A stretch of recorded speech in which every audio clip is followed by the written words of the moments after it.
Bonjour Iman, Salut Patricia. ça va bien? Bien, merci. Oui, donc on débute notre deuxième semaine de ce défi, de cette super mission SEO qu'on fait avec le site web Les mots pour vendre qui appartient à Alexandra Martel. Je vous invite à aller voir la première vidéo si vous ne l'avez pas vue où on a vraiment fait une mise en contexte, les premières étapes là, soit qu'on a un mandat SEO ou soit qu'on veut faire du SEO pour notre propre site. Donc, on s'est posé beaucoup de questions par rapport à la situation dans laquelle se trouve la cliente, parce que chaque client a une situation différente. L'objectif, c'est quand même de faire du SEO, mais la mise en contexte est super importante. On a même appris des choses. J'ai appris à Eman qu'il y a une refonte du site web qui s'en vient pour la cliente. Donc, c'est des choses hyper importantes que les experts en SEO doivent connaître. Donc, on a fait cette mise en contexte-là. Puis, à la fin de la première séance de travail, on a mentionné que la prochaine, ce serait axé sur les mots-clés. Et les mots-clés, il y a deux façons de voir ça. Il y a la façon, les mots-clés sur lesquels le client se positionne déjà et les mots-clés sur lesquels le client veut se positionner. Okay? Des fois, il y a une dichotomie entre les deux. Des fois, on est vraiment enligné, puis la vie est belle, mais des fois, ce n'est pas le cas. C'est vraiment là que le client réalise qu'il va avoir de la création de contenu à faire. Et ça, c'est dans les prochaines étapes. Donc aujourd'hui, Iman, on va se faire une séance de travail. J'aimerais ça qu'on soit entre 30 minutes et 1 heure. Okay? Donc, on essaie de ramasser tout ça. Il y a des étapes qu'on a déjà fait. On va les expliquer, mais on ne les fera pas à l'écran avec les gens, juste pour accélérer les choses. Donc là, au moment où on enregistre, il est 11h moins 5. Donc, on va essayer de faire jusqu'à midi maximum. Ça te va? Yes, on va faire comme ça. Très bien. Parfait. Donc, je vais partager mon écran, puis tu vas me guider au travers des différentes étapes. Donc, j'y vais avec mon écran. Donc, ici, je vais juste vous montrer tout ce qu'on a d'ouvert. Donc, évidemment, j'ai mis mon dossier dans Google pour la super mission. J'ai ma feuille de notes, donc les notes de projet où j'ai mis la semaine 1. Là, ici, on est à la semaine 2. La semaine 3, simplement pour vous informer que je vais faire une séance avec Alexandra directement pour lui présenter, puis pour avoir un peu son feedback, puis discuter là, en fait, du projet. Et je vais également filmer cette séance-là. Ici, on a un Google Sheet qu'on n'a pas encore vraiment utilisé. On a ce document-là qu'on va vous présenter. Également, juste vous rappeler que toutes les vidéos, tout est disponible sur patriciafiatro.com/super mission SEO. Donc, il y a les deux premières séances, puis évidemment, après la séance d'aujourd'hui, on va rajouter la séance de la semaine 2. On a ici le site web d'Alexandra Martel. On va aller, bien sûr, sur la Google Search Console. Donc, on s'est connecté à la Google Search Console. On vous disait la semaine dernière quand on veut des accès. Donc, évidemment, on a maintenant un accès au site WordPress, la cliente. On a un accès à son Google Analytics, à sa Google Search Console. C'est surtout là-dessus qu'on va se concentrer aujourd'hui. On va essayer aussi de vous présenter un outil qui est très intéressant et qui n'est pas trop dispendieux, qui s'appelle Mangools. Donc, on va commencer à aller récolter des informations dans cet outil-là.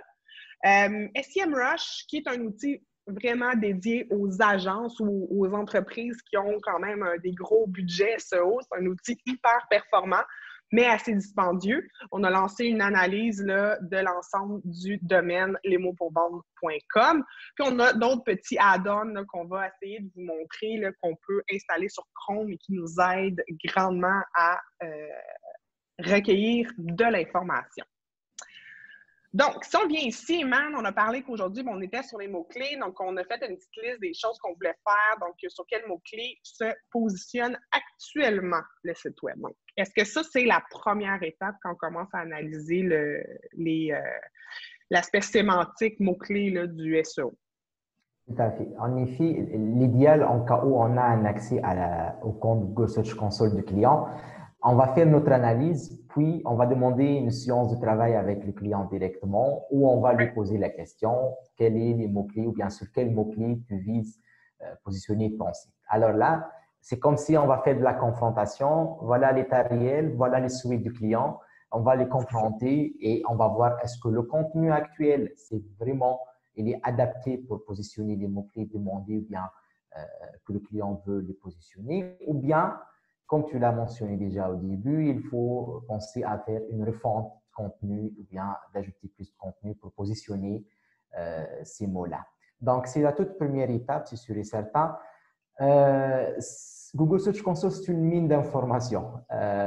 Il sert à faire beaucoup vraiment des trucs comme par exemple l'ajout de sitemap ou l'indexation, la vérification de l'indexation de page, etc. Quoique aujourd'hui, à mon avis, Patricia, on va se limiter juste à l'analyse des mots-clés et Oui, l'analyse des pages. Donc, comme tu vois ici, c'est la vue d'ensemble lorsqu'on va se connecter. Bien sûr, il y en a beaucoup de façons d'abord pour connecter un site WordPress à Google Search Console. C'est un peu technique, mais finalement, la façon la plus simple, c'est de demander au client ou bien au webmaster du site juste d'ajouter donc ton adresse courriel au compte Google Search Console.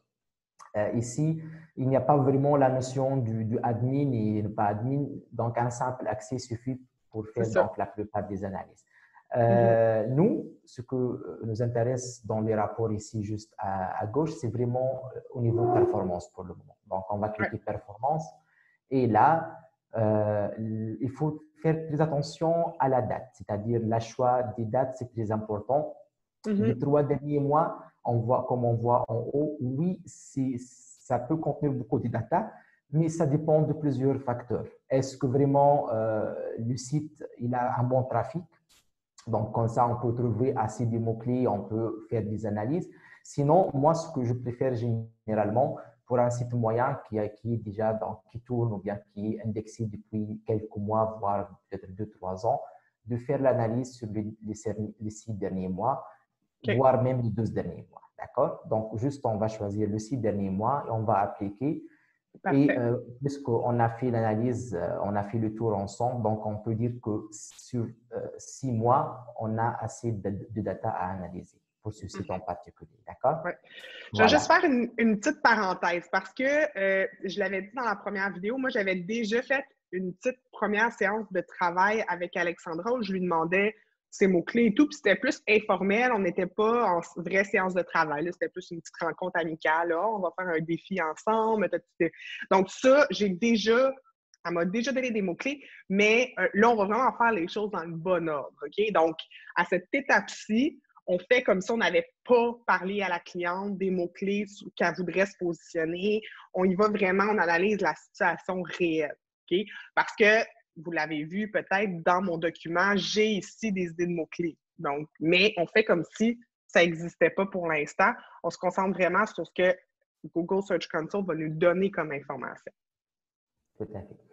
Et ici, peut-être, on voit il y a 4 types d'informations, il y a 4 types de métriques en haut, les nombres total des clics, les impressions, le CTR moyen et la position moyenne.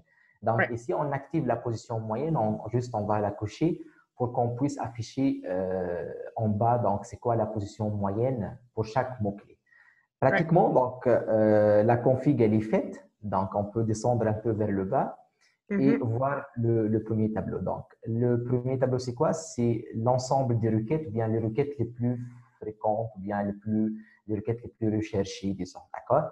Les Euh, requêtes, juste pour dire, les requêtes en anglais, c'est query. Hein? Donc, des fois, on entend, des fois, on voit requête, des fois, on voit query. Là, juste pour dire aux gens, c'est la même chose. C'est ce que les gens donc, tapent dans Google. Ça dépend, ouais, ça dépend de la langue utilisée dans le navigateur, donc c'est query en anglais.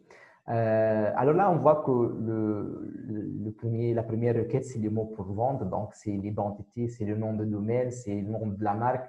Bon, Ouais, c'est logique aussi. On ouais, s'attend qu'on trouve la deuxième, c'est le nom de la personne, puisque vraiment, ouais, donc, elle est la star de son site finalement. ouais. Et voilà, ça confirme bien que Ouais, c'est ça, les gens donc, ils cherchent les trois. Et voilà, donc on est positionné en moyenne sur la première position pour le mot pour vendre. 2,3, deuxième position pour Alexandra Martel. Elle est plus connue sous le nom Alex Martel, donc ça se voit Ouais, clairement. Donc, c'est son surnom. Mais tu sais, probablement Voilà. aussi que Alexandra Martel, en première position, ça doit être sa page LinkedIn, probablement, qui sort en premier. Fort probable. C'est ça, c'est peut-être pour ça que. Mais Alex Martel, tu sais, elle va signer ses trucs Alex Martel comme ça. Donc, son site, c'est logique qu'il sorte en premier. Ouais. Exactement. Et après tout, peut-être dans quelle se positionne en première position et deuxième position, soit en première position via son site, en deuxième position via sa page LinkedIn, par exemple, ou bien via la page Facebook, etc. Voilà. En contenu, donc, on voit ici qu'il y a toute une liste. On peut aller vers le bas juste pour savoir combien de mots-clés. On a au total 770 mots-clés. Donc, Ouais. voilà, on peut jouer dedans, on peut aller fouiller, etc. Quoique, si on ouvre un outil, et ça c'est la règle générale pour n'importe quel outil de Google généralement, lorsqu'on ouvre un outil, on n'a pas une question en tête, on va perdre beaucoup de temps Oui. sans s'en sortir finalement et on va oublier, mais nous, on s'était connecté pour quoi faire. Et c'est pour cela, donc attention, lorsqu'on se connecte à Google Search Console, généralement, à ce stade-là, c'est qu'on veut savoir pour chaque page, quels sont les mots-clés les plus recherchés pour cette page en particulier. Donc, c'est ça notre Mm-hmm. objectif. Alors, c'est pour cela, on va monter un peu en haut, Patricia, et on va cliquer sur page. Donc, Oui. juste à côté de Puis, requête. tu sais, juste pour rappeler aussi, je ne sais pas si on l'a dit dans la première séance, mais ça, pourquoi on s'intéresse aux mots-clés par page, c'est qu'on positionne un mot-clé, une page sur un mot-clé ou en tout cas une expression pour éviter la cannibalisation de nos pages, donc que nos pages se fassent compétition entre elles inutilement sur le web. Donc, c'est pour ça que c'est logique qu'on s'intéresse vraiment à chaque page sur quel mot elle se positionne. Elle réussit à se positionner.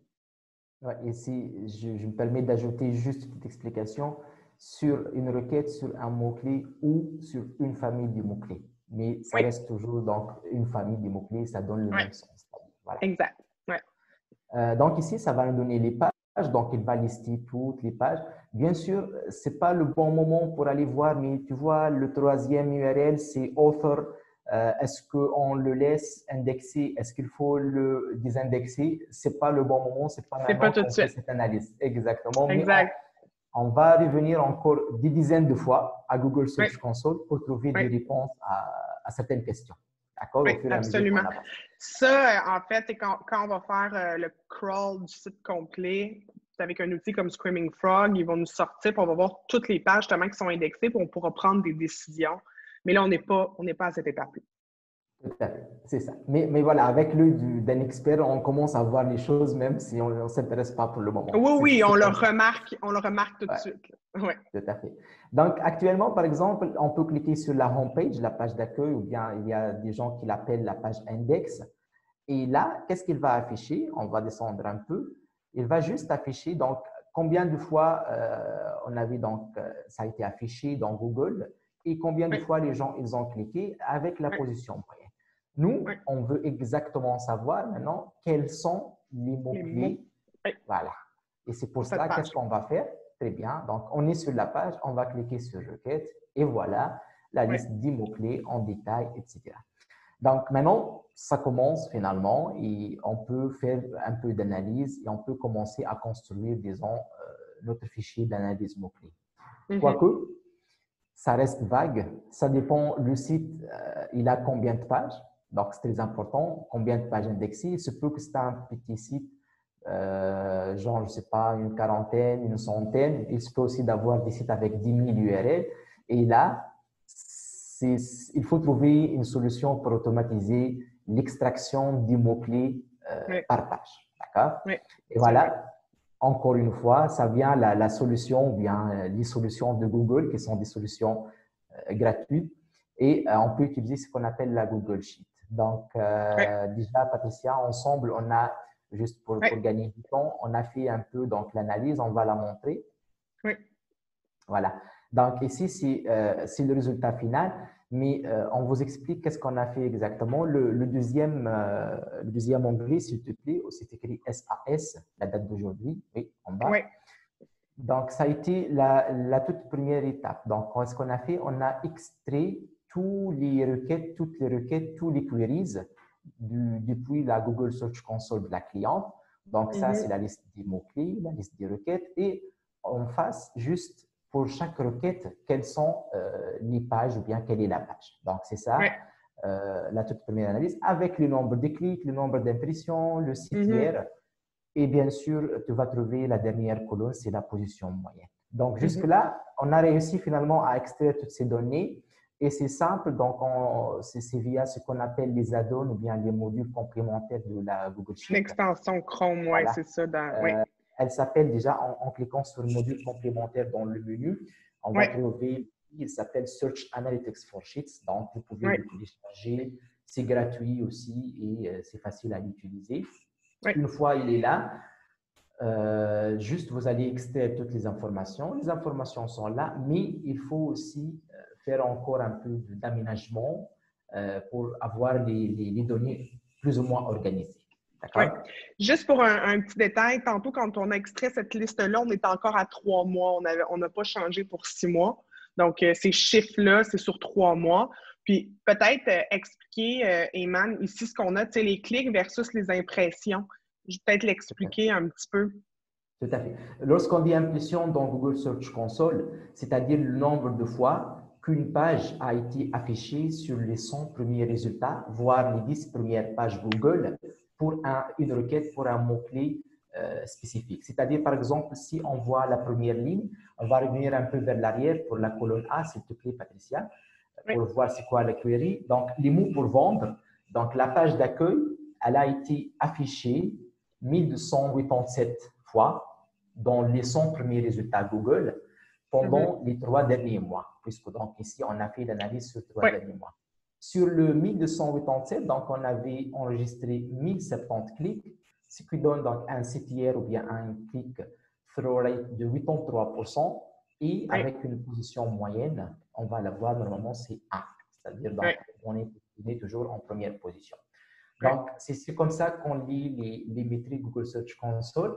Et bien sûr, juste ici, juste pour donner une petite information aux gens qui sont habitués à faire des analyses entre Google Search Console et Google Analytics, des fois, on a les mêmes métriques plus ou moins, ou bien les métriques qui portent les mêmes noms, ou bien la même définition, mais on trouve que les chiffres sont légèrement différents. Donc, c'est logique. Il ne faut pas trop s'inquiéter parce que la logique de collecte des données diffère entre les deux produits. Ils ne sont pas en train de collecter exactement de la même façon. Si on peut aller plus loin, c'est-à-dire dans Google Analytics, ils utilisent les cookies et l'histoire des cookies. Dans Google Search Console, plutôt, ils sont leur base de données. Ils savent directement qu'est-ce que s'est passé sur leur moteur de recherche et leur algorithme qui a affiché, etc. Mais dans tous les cas, on ne va pas trouver vraiment des différences, genre plus 10% ou bien 15%. Non, on parle de 2%, 3%, genre comme ça. Et ça, juste à… Mais c'est important de le dire parce que c'est déjà arrivé des clients qui me disent: oui, mais j'ai pas les mêmes, j'ai pas exactement les mêmes informations à laquelle je dois me fier. Mais c'est plus Google Search Console qu'on va avoir des vraies métriques. Ouais, si on peut, oui, si on veut finalement mettre en ordre, je dirais que Google Search Console, c'est vraiment, il contient les métriques les plus fiables concernant les analyses qu'on passe pour le SEO, d'accord? Oui, parfait. Voilà. Voilà, donc ça, c'est concernant le tableau, les différentes colonnes, donc les métriques, etc. Mais comme j'ai dit, ici, on voit que, par exemple, juste on a listé les mots-clés dans la colonne A, puis les pages. Donc, quand même, ce n'est pas aussi lisible. C'est pour cela, on va faire une petite manipulation après. C'est ce qu'on appelle le pivot table ou bien le tableau croisé dynamique. Ouais, juste, on va croiser les données et le résultat final, c'est quoi? Comme on le voit ici, donc on voit la page.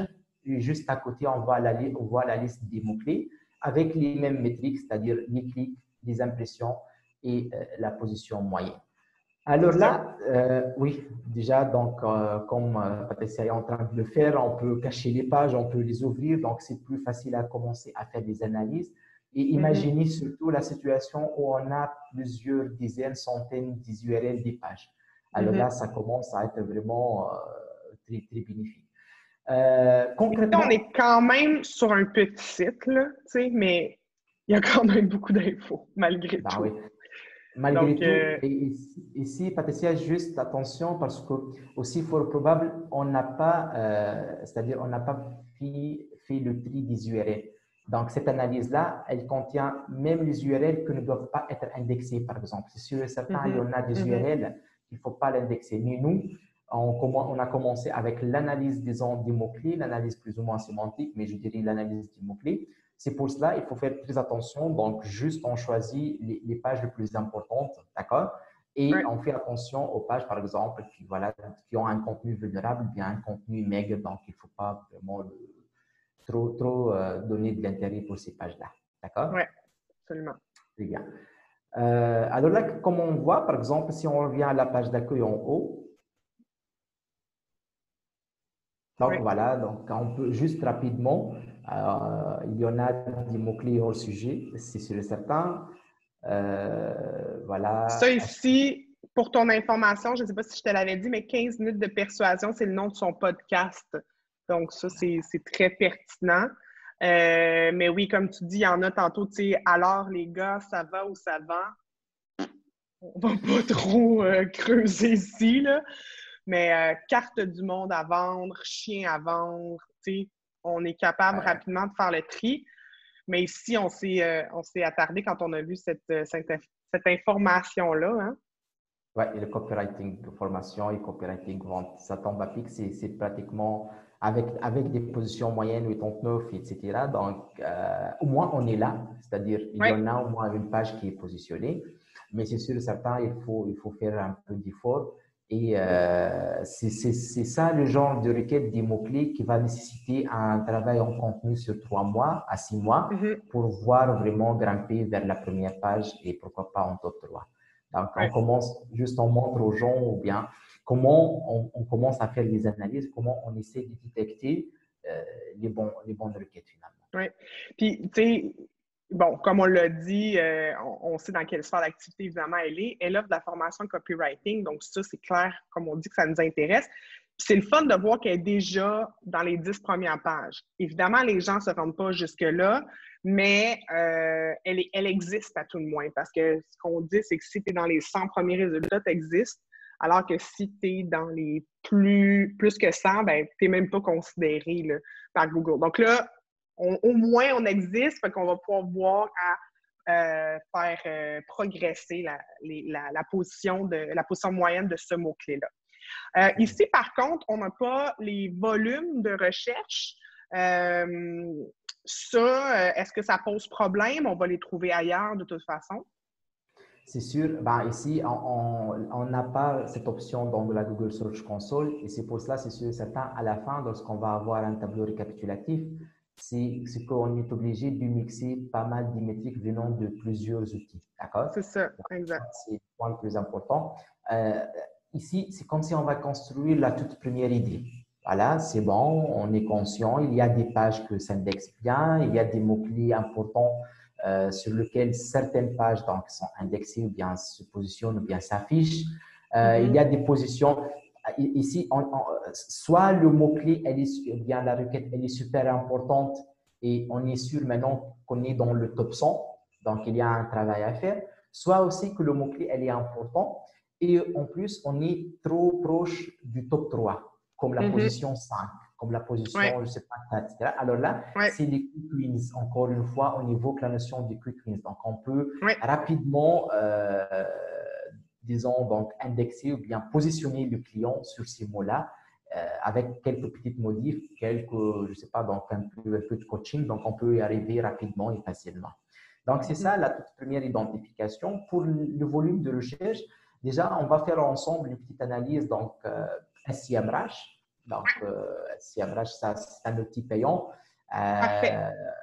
Donc, et ça va donner le volume. Et on a d'autres, peut-être on va aussi ensemble dans cette vidéo parler un peu de ce qu'on appelle le Google Keyword Planner. C'est un outil Google Ads aussi. De Google. Oui. Donc là, en fait, on ne le fera pas, là, évidemment, mais ce qu'on ferait ici, c'est le ménage. Là. Vraiment, on enlève tout ce qui n'est pas pertinent dans ce document-là, puis ensuite, on le montre à la cliente, on lui montre les métriques qu'on… Donc, idéalement, on le fera, là, toi et moi, d'ici la semaine prochaine, puisqu'on va parler à Alex la semaine prochaine. Donc, on ferait le ménage de ce document de travail-là. Tout à fait. Et surtout, on va confronter sa liste avec l'existant. Donc, exactement. Exactement. Donc, la liste qu'elle va, elle, nous fournir, qu'elle nous a déjà fournie, mais on va en reparler avec elle. OK. Donc, ici, on est sur SEMrush. Donc, comme tu l'as dit, c'est un outil assez dispendieux, mais pour les agences, comme un no-brainer. Soit cet outil-là ou d'autres, il y a des équivalents. Nous, on a choisi chez PF Communication, on utilise SEMrush. Donc, rapidement, on a lancé une analyse, en fait, du domaine, les mots pour vendre, pardon. On a des métriques dont on ne va pas discuter aujourd'hui, mais bon, le domaine authority qui est à 23, on va en reparler un petit peu plus tard. Ce n'est pas le sujet d'aujourd'hui. Même chose pour les backlinks. On va vraiment faire ça dans une autre vidéo. Mais sinon, ici, qu'est-ce qu'on a? Qu'est-ce que tu vois à l'écran et ce sur quoi ton regard d'expert se pencherait d'emblée? C'est sûr et certain, avant d'aller chercher les mots-clés, on voit les deux courbes, donc le trafic organique et le mot-clé organique positionné donc, pour ce site-là. La courbe, elle a une allure ascendante, tu vois, pour le trafic organique. Ça signifie quoi? Donc, ça rassure, donc c'est très important de 1. De 2, ce qui est clair pour le moment, on n'a pas eu donc une pénalité Google avec toutes les mises à jour de l'algorithme qu'il a fait. OK, on est descendu vers novembre 2020, on était 69, juste tu changes ici, ouais. Voilà, on était 69 à 36, 33, puis hop, déjà on a fait donc un bon pic. Et cette allure-là, ça montre que plus ou moins, on n'a pas eu vraiment donc une grosse pénalité. Donc, même si l'algo, il nous a peut-être donc diminué le ranking ou bien le trafic graphique, le trafic organique venant de Google, mais globalement, ça a l'air rassurant, d'accord? La deuxième habituellement, juste par rapport à ça, là, habituellement, on le voit, hein, on voit un petit G quand il y a eu une mise à jour Google. Là, ici, on ne le voit pas. Est-ce que c'est parce que c'est pas dû à ça ou d'après toi, c'est… N'oublie pas qu'on n'a pas vraiment ajouté le produit, le site directement dans SEMrush. On juste on fait une analyse. C'est comme si on utilise la partie gratuite de l'outil. Si on veut. Oui, je comprends. OK. C'est ça. En inscrivant le projet, donc ici, là, dans nos projets, on aurait ces informations-là. Donc, il y a un petit G en bas et ça nous indique que la raison, c'est l'algorithme. Donc, on ne cherche pas trop à creuser. Hein. Quand c'est l'algorithme qui nous cause des problèmes, on tente de se réajuster, mais ultimement, des fois, on ne peut rien faire. Ouais. Sinon, pour la deuxième courbe aussi, c'est la courbe des mots-clés organiques. Ici, ça nous donne une idée, est-ce qu'on a des mots-clés en top 3, 4 à 10, là, les positions, c'est-à-dire les positions 11, 20. Bien sûr, on peut décocher donc, et juste afficher, donc, par exemple, le top 3 pour voir c'est quoi l'évolution. Quoique, donc, on est sûr qu'il n'y a pas vraiment un effort SEO, même un effort SEO qui a été fait pour le site. OK, donc on a rédigé des bons articles, des articles peut-être optimisés, des articles captivants, mais globalement, il n'y avait pas vraiment une optimisation. Donc, ça, ce sont les deux courbes.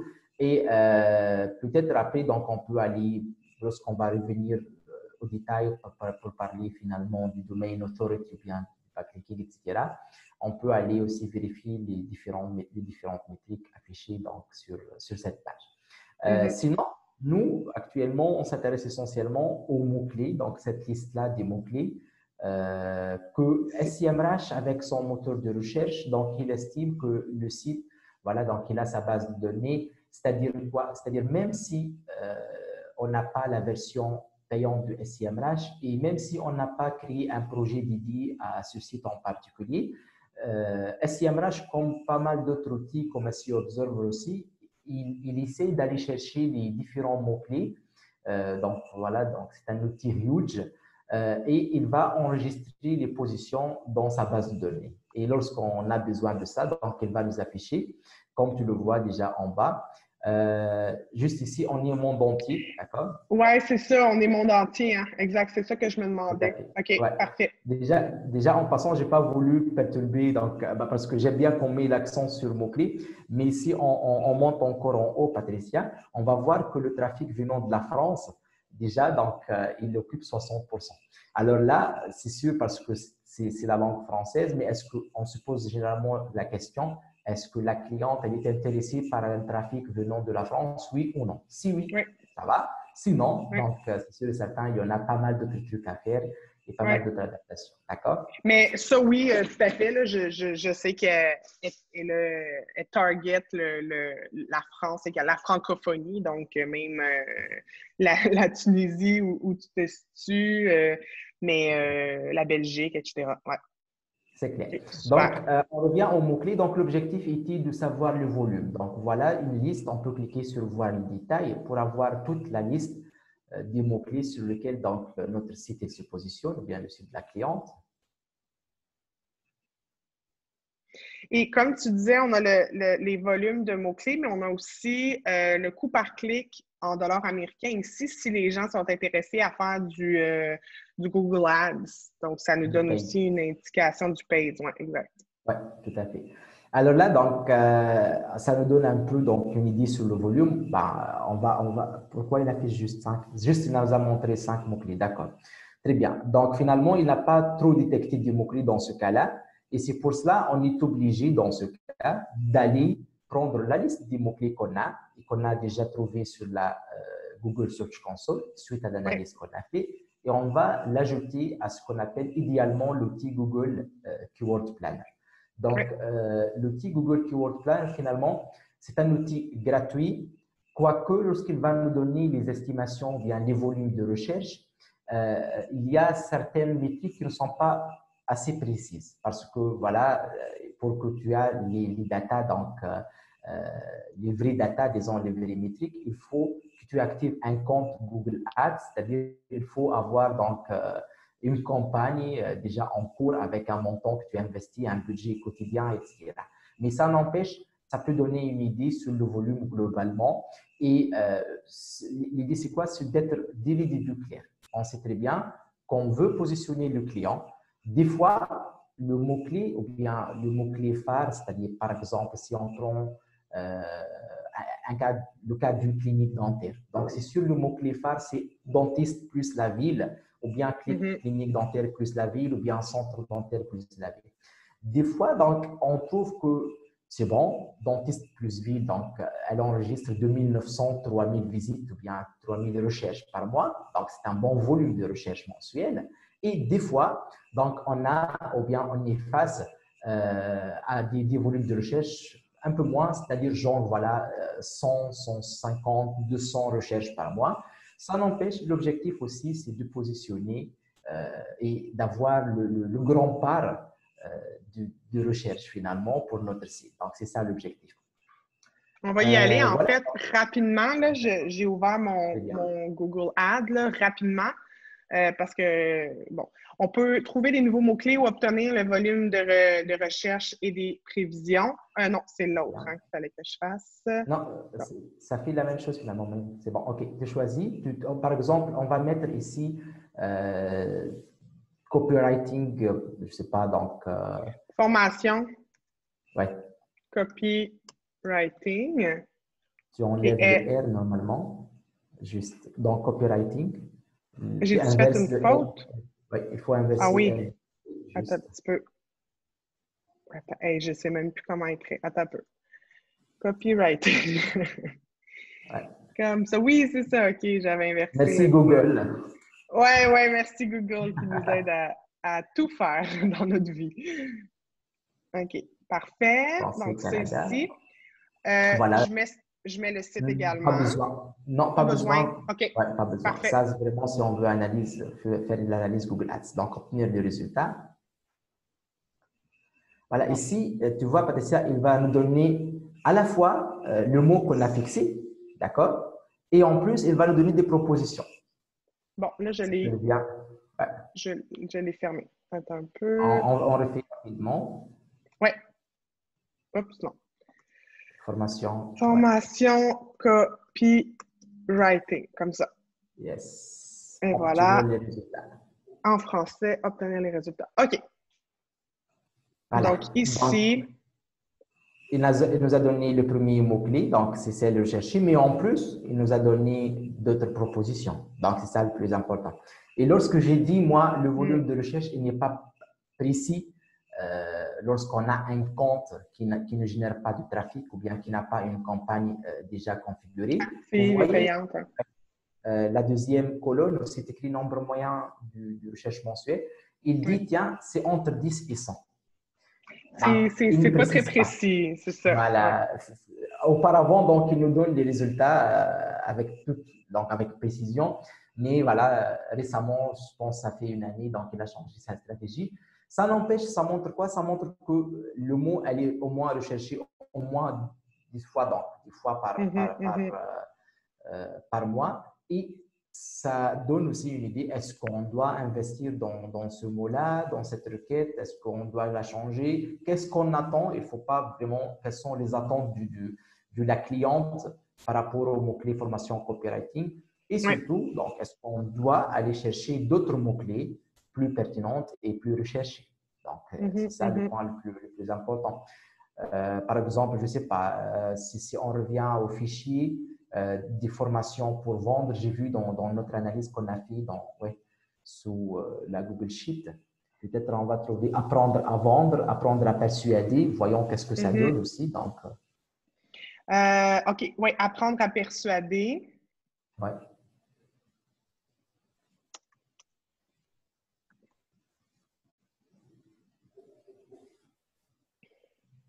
Ah, il ne nous donne pas d'autres… Oui, celle-là, donc, il n'a pas donné. Mais finalement, c'est comme ça qu'on peut découvrir les volumes de recherche donc, pour les clients.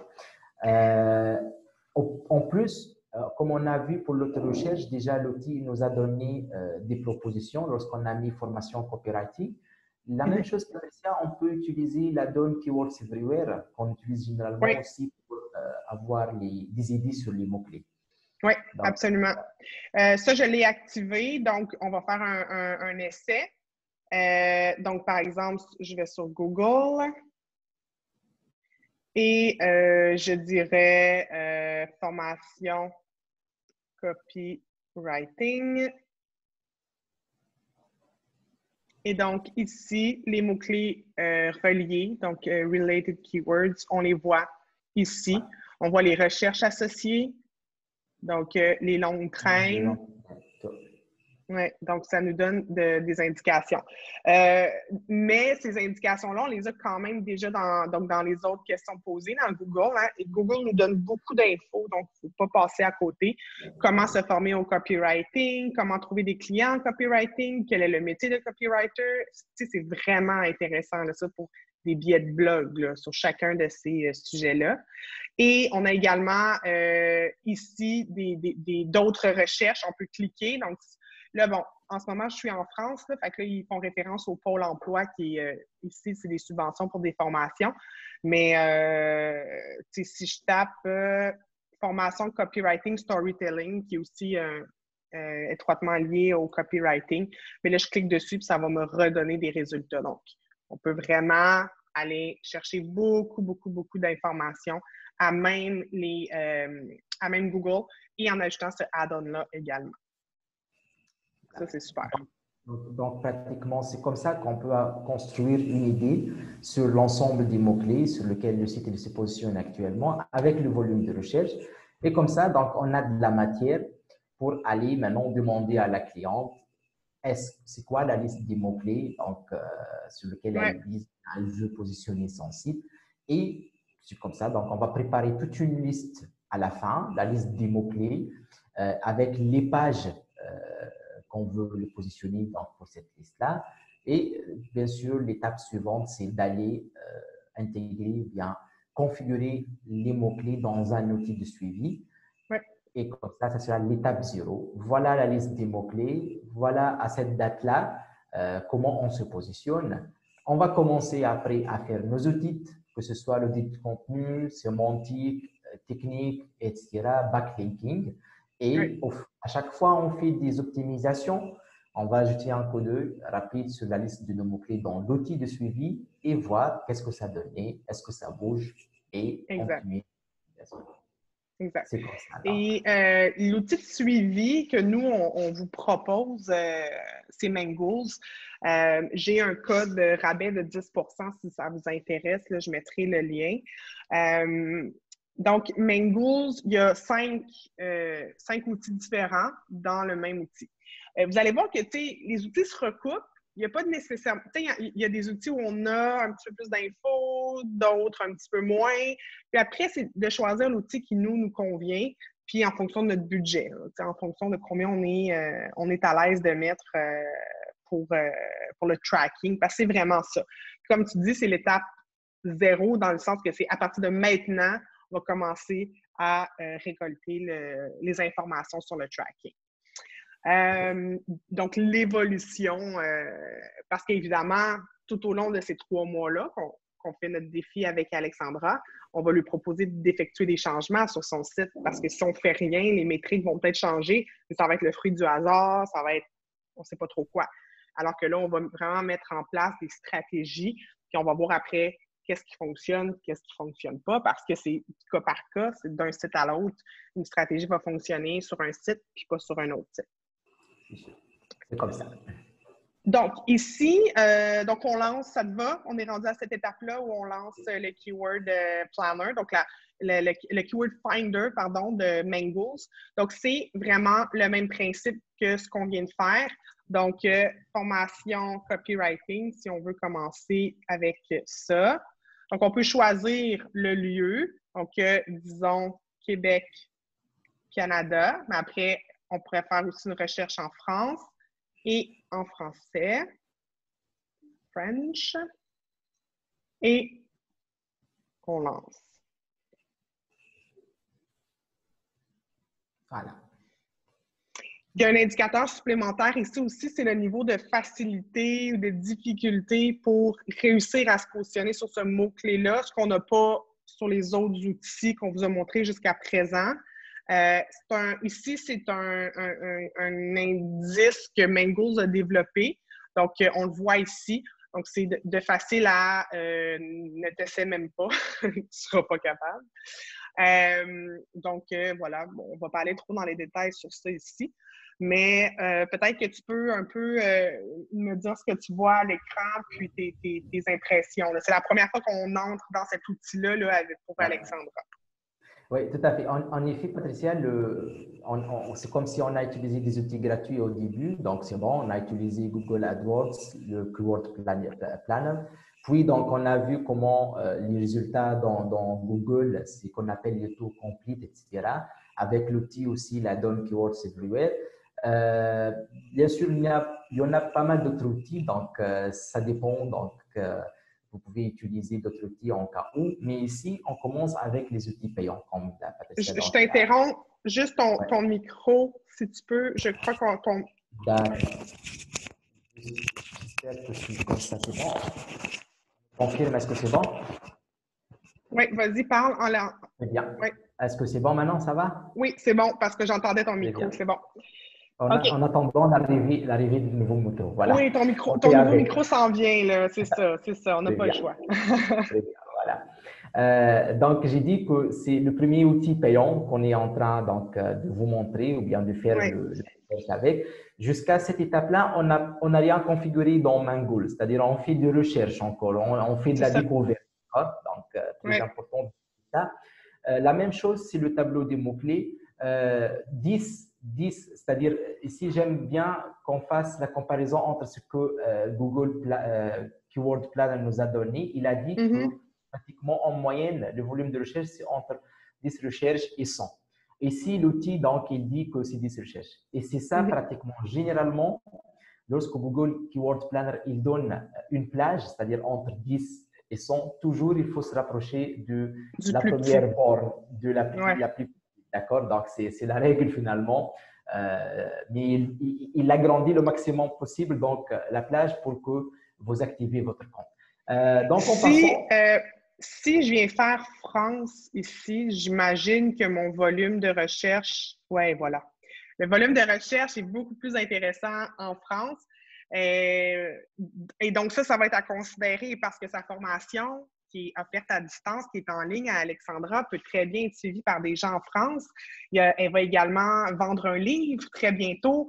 Peut-être un livre qui va être, je ne sais pas du tout comment il va être vendu, mais peut-être qu'il va être disponible en Europe également. Donc, ça va être important pour elle d'évaluer les deux côtés de l'océan, là. Donc, les deux continents. Donc, mais si on revient à Québec, là.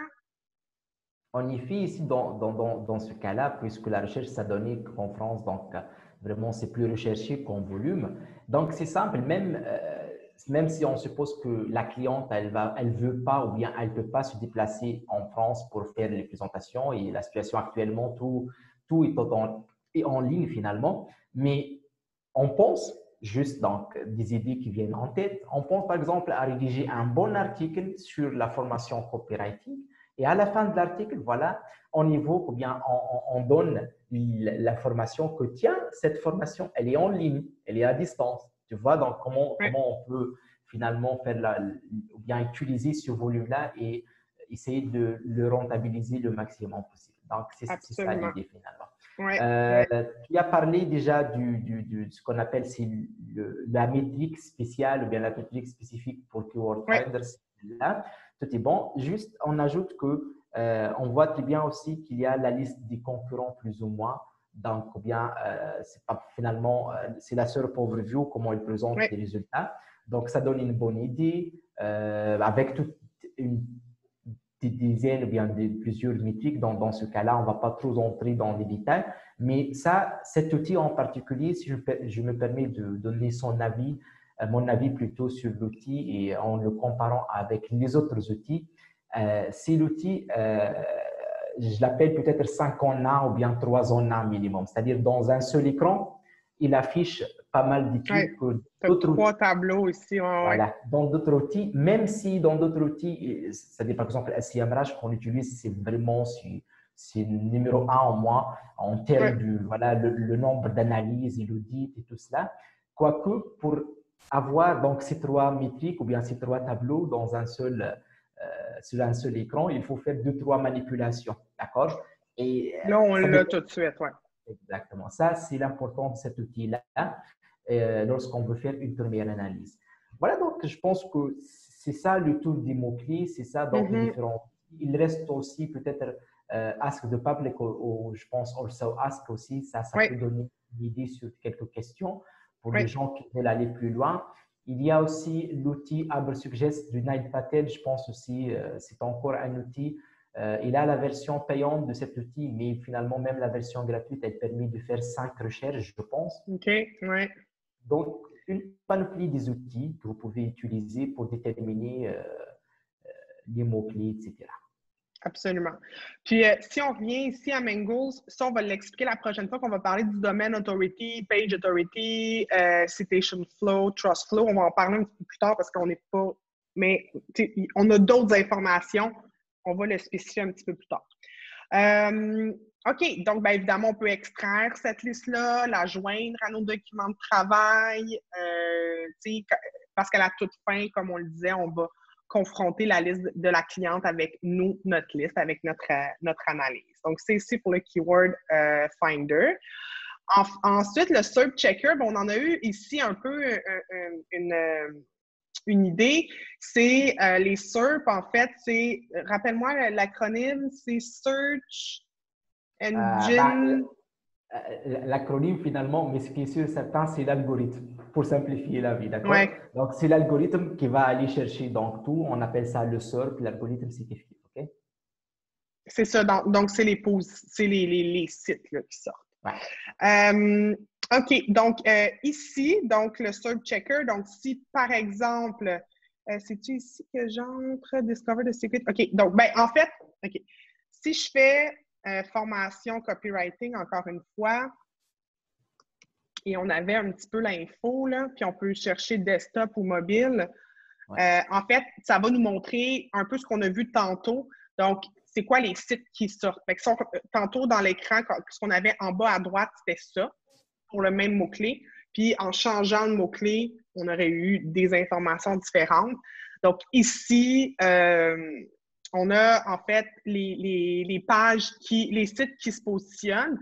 Et on a un petit œil ici, c'est intéressant, c'est pour le Above the Fold. En fait, c'est de dire, sans qu'on ait à scroller, et si je fais ici une image, ça va me sortir une image et je vais voir ce que Google voit, OK? Et habituellement, ça ressemble à ça. Donc, above the fold, en bas de ça ici, je ne l'ai pas dans mon écran. Il faut vraiment que je scroll. Donc, j'ai à peu près probablement 1, 2, 3 ou 4 sites. On va voir ici. Ouais, j'en ai 4. Donc, j'ai ces 4-là qui sortent pour formation copyrightée. Évidemment, on va assez vite avec l'outil, puis on offre des formations Eman beaucoup plus élaborées pour apprendre à bien connaître les outils, cet outil-là, entre autres. Donc, ceux qui sont intéressés, bien sûr, vous pouvez nous contacter pour qu'on aille un petit peu plus loin là, dans l'analyse. Mais là, on va commencer à vouloir avoir des données, avoir du data, traquer des choses, même si je te pose la question, même si notre liste de mots-clés n'est pas finale, d'après toi, est-ce qu'on peut quand même déjà commencer à en mettre quelques-uns des mots-clés ou on est mieux d'attendre d'avoir la liste finale avant? Ce qui est sûr et certain, puisqu'on a identifié des mots-clés, donc on peut les ajouter dès maintenant finalement, mais c'est-à-dire, par exemple, lorsqu'on utilise SEMrush, l'idée c'est quoi? L'idée, c'est sûr et certain, la liste proposée par SEMrush, elle contient des bons mots-clés, c'est-à-dire des mots-clés qui sont bien positionnés ou bien des mots-clés qui ont déjà un contenu dédié à ça. Et dans ce cas-là, pourquoi pas? Mais ce que je vois lorsqu'on est confronté à une telle situation, c'est quoi la situation? C'est-à-dire, on a une liste des mots-clés, mais on voit très bien que le volume de recherche n'est pas vraiment disons, encourageant. C'est-à-dire, j'aime bien qu'on revienne discuter avec la cliente. De telle façon, on fait sortir la toute dernière liste, mais c'est sûr, la toute première chose à faire après, c'est qu'on va intégrer ou bien configurer l'outil de suivi avec la liste finale et ça va construire ce qu'on appelle l'étape 0 de suivi. Voilà la situation aujourd'hui, sans faire aucune optimisation. On va commencer à faire des optimisations et voir l'évolution des choses au fur et à mesure. Donc, à ton avis, est-ce que ce serait mieux d'attendre ou on pourrait le partir? Non, à mon avis, on parle directement à la cliente, on lui donne notre analyse après qu'on va faire donc disons le ménage de notre fichier dans Google Search Console. On fait la confrontation ou bien on fait une double analyse avec la liste de la cliente et on lance le projet ou bien on ajoute. Parfait. OK. Je vais quand même le montrer rapidement. Je l'avais lancé pour mon site, formation WordPress. Je vais rajouter d'autres mots-clés. On va voir ensuite. Donc, formation SEO, création de site web, audit SEO. Là, je vais comme ça. Je ne sais pas si tu as des idées de ce qu'on pourrait mettre. Création, plan de communication. As-tu des idées? Oui, peut-être on ajoute en ligne, l'histoire à distance en ligne, formation SEO en ligne. Oui. Formation SEO à distance. Formation WordPress en ligne. Oui, je t'écoute. Mots-clés SEO, suivi mots-clés SEO. Suivi mots-clés SEO. Je pense qu'on est bon. Moi, avec le compte que j'ai acheté, vous voyez ici, j'ai le nombre de mots-clés donc que je peux. Donc, j'en ai quand même pas mal. J'ai pris le compte premium. Mais si vous voulez analyser juste un site, le compte est beaucoup moins, dispendieux. Donc là, ici, il faut lui laisser le temps d'analyser, d'aller chercher toutes les données. Donc, ça prend à peu près une trentaine de minutes. Et ils vont s'ajouter ici. Mais là, moi, j'avais déjà mis formation WordPress. Puis là, je peux voir formation WordPress. Donc, en ce moment, je suis deuxième sur ma position est deuxième. Je peux voir ici, oups, je peux voir, attends, qu'est-ce que ça ouais, l'historique, donc des positions. On voit qu'il est arrivé quelque chose le 12 mai.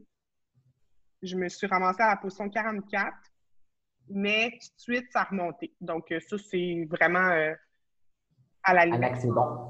Un accident, puis tu sais, je m'en préoccupe pas, j'essaie pas de comprendre. Là, ça va me prendre trop de temps à essayer de comprendre ce qui s'est passé. Mais quand même, on voit, tu sais, position 2. Regardez ici, j'étais à la position 1. Puis là, je suis redescendue à la position 2. Puis on a aussi une indication des volumes de recherche en fonction des moments. Donc là, ici, des mois, tu sais, donc en janvier 2016, puis on voit qu'il y a eu vraiment un pic en 2019. Donc, début 2019, où les gens vont beaucoup, beaucoup chercher formation WordPress. Et là, ça a diminué. Puis, si on regarde ici, là, au moment de la pandémie, là, j'aime ça, moi, un peu analyser ce qui s'est passé. Ça a augmenté un petit peu au début de la pandémie. Les gens ont voulu justement se lancer en ligne, mais ça ne s'est pas rendu autant. Ça m'étonne. J'aurais pensé que ça se serait rendu aussi haut qu'ici.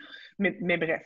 Donc, on a vraiment des belles métriques, des belles infos. On peut sortir des rapports, on peut créer des alertes, on peut partager nos tableaux avec d'autres personnes, les membres de notre équipe. Donc, tu sais, vraiment, là, c'est très intéressant comme outil.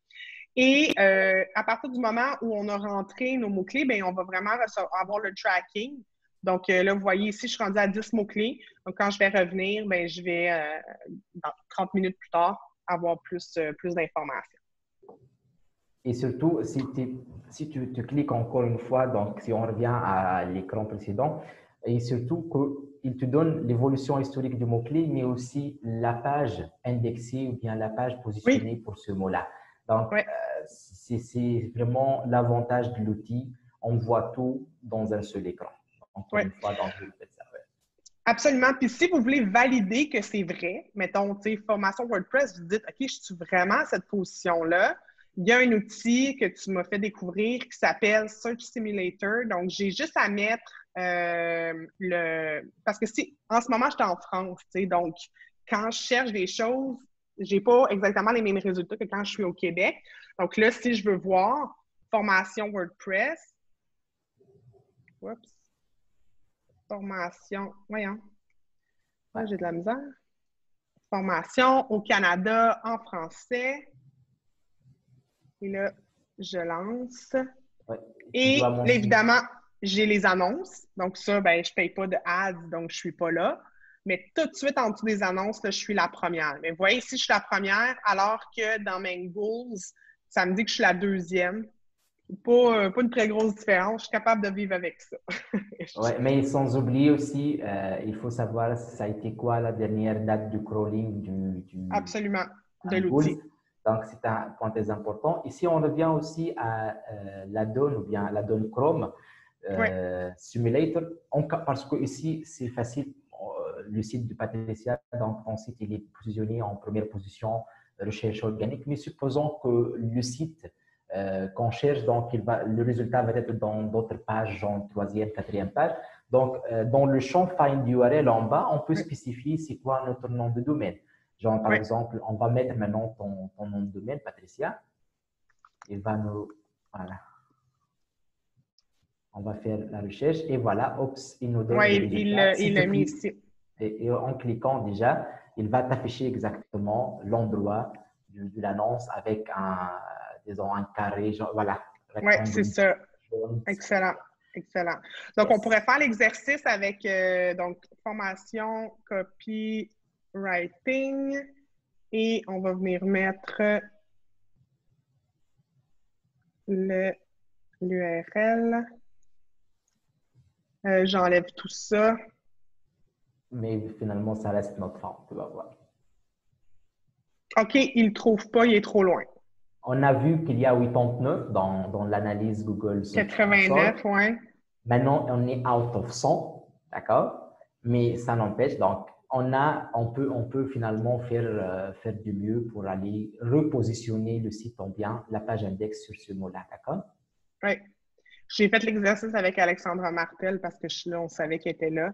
Puis c'est son LinkedIn qui gagne. Oui, c'est ça, c'est son LinkedIn. Puis elle est très, très active sur LinkedIn, donc c'est bien aussi. Très bien. Ben, merveilleux, Iman.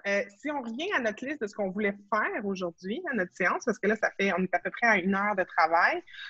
On a regardé Google Search Console, on a regardé SEMrush, on a regardé Mangools. Ensuite, on va voir les mots-clés sur lesquels la cliente veut se positionner. Donc, ça, la semaine prochaine, je vais faire une séance de travail avec elle. Mais un élément super important, on ne va pas en parler tout de suite, mais il faut commencer à y penser. J'aimerais t'entendre là-dessus sur les call to action, les appels à l'action sur le site web? Déjà, l'idée, c'est quoi? C'est qu'on est en train de préparer vraiment nos dashboards. Donc, on va se poser que la prochaine étape dans le process, c'est qu'on va intégrer, configurer nos mots-clés dans un outil de suivi, comme un Goals ou autre. Et en parallèle, il faut qu'on prépare nos dashboards. C'est-à-dire, OK, c'est sûr et certain, donc parmi les métriques qu'on veut bien montrer aux clients, c'est l'évolution de la position d'un mot-clé en particulier. Mais ce n'est pas ça uniquement. Aussi, un client qui va faire du SEO, il veut bien savoir c'est quoi son retour sur investissement. Il veut bien savoir s'il a un formulaire, donc bien un formulaire de demande, un formulaire de prise de rendez-vous, achat d'une formation en ligne, etc., etc. Donc, l'idée, c'est qu'avec le client, on fait le tour du site et on lui pose la question, quels sont tes CTA, tes call to action, lorsque un internaute vient visiter ton site, qu'est-ce que tu t'attends de lui comme étape? Est-ce qu'il va, disons, lire un article, puis il va cliquer sur un bouton pour tomber sur la page contact et remplir un formulaire? Est-ce que tu veux qu'il se redirige vers une page boutique pour acheter un produit, une formation? Donc ça, on appelle l'analyse du site côté CTA ou bien côté UX, comme certains donc ils veulent l'appeler. Mais nous, donc ici, on veut mettre le focus sur l'analyse CTA. Une fois on identifie quels sont les objectifs, en d'autres termes, c'est les conversions, on va aller faire les configurations nécessaires dans Google Analytics et Google Tag Manager pour qu'à chaque fois, il y a une personne qui vient visiter le site via une recherche organique, via le SEO, on va le suivre et on va l'enregistrer comme étant une conversion. Et on va montrer ça au client. Donc, à la fois, on lui montre l'évolution des mots-clés, on lui montre donc qu'est-ce qu'on a fait comme des modifs, etc., d'un mois à un autre, mais aussi, on doit lui préparer, disons, un dashboard de suivi de retour sur son investissement qu'il a fait pour le SEO. Ouais. Si on peut nommer là, quelques call to action, parce que des fois, les gens se disent, ouais, mais un call to action, c'est l'achat, tu sais, une conversion qu'on calculerait l'achat, mais c'est pas juste ça. Surtout pour des produits comme, tu sais, l'outil d'Alexandra est 2000 $, en fait, sa formation principale. Mais, tu sais, ça peut être un appel découverte. Donc, cliquer pour prendre un appel, un rendez-vous dans Calendly ou autre outil de rendez-vous. Ça peut être de remplir un formulaire de contact pour poser une question. Ça peut même être de s'abonner à l'infolettre, tu sais. Donc, juste s'abonner à l'infolettre, c'est une forme de conversion. Il y a un événement qui s'est produit. Déjà, la personne, il y a une découvrabilité. La personne est passée elle était anonyme à, je te donne mon nom puis mon courriel, ce qui est probablement l'information la plus importante qui me concerne sur le web. Tu sais. Quoi d'autre qu'on a comme un clic sur un bouton en savoir plus, hein? Ou clic sur... Oui, vas-y. Même le scrolling, des fois Oui. on n'a pas assez de demandes, par exemple, et on se pose la question, mais on a assez de visites, il y a assez de gens qui viennent visiter notre site via le SEO, mais on n'a pas assez de demandes, on n'a pas assez d'infolettes remplies, on n'a pas assez de ventes, disons. Donc, le scrolling lui-même, ça peut être une conversion, c'est-à-dire si on a mis notre call to action, disons, dans le dernier 25% de la page, et les gens, juste, ils scrollent vers 50% de la page, donc ils ne vont pas voir notre call to action. Et c'est ici que commencent certaines actions, certaines modifs et certaines propositions, genre est-ce qu'on peut donc changer l'endroit du bouton, du call to action, est-ce qu'on doit ajouter quelque chose en haut? Donc tout cela, ce sont des questions finalement parce que l'objectif d'un client, ce n'est pas uniquement d'optimiser le SEO, pour avoir un résultat. Exactement. Absolument, mais tu sais, c'est vraiment en deux phases, puis c'est aussi deux corps de métiers différents. Tu sais. Le professionnel SEO, lui, son travail, c'est d'amener du trafic. Après, puis toi, tu fais les deux, tu as vraiment les deux expertises, mais après, c'est d'optimiser on-site l'expérience utilisateur, de qu'est-ce qu'on peut améliorer pour que la personne, elle scrolle jusqu'en bas, qu'elle lise l'article au complet, parce que si elle scrolle, on sous-entend qu'elle a lu la page ou l'article.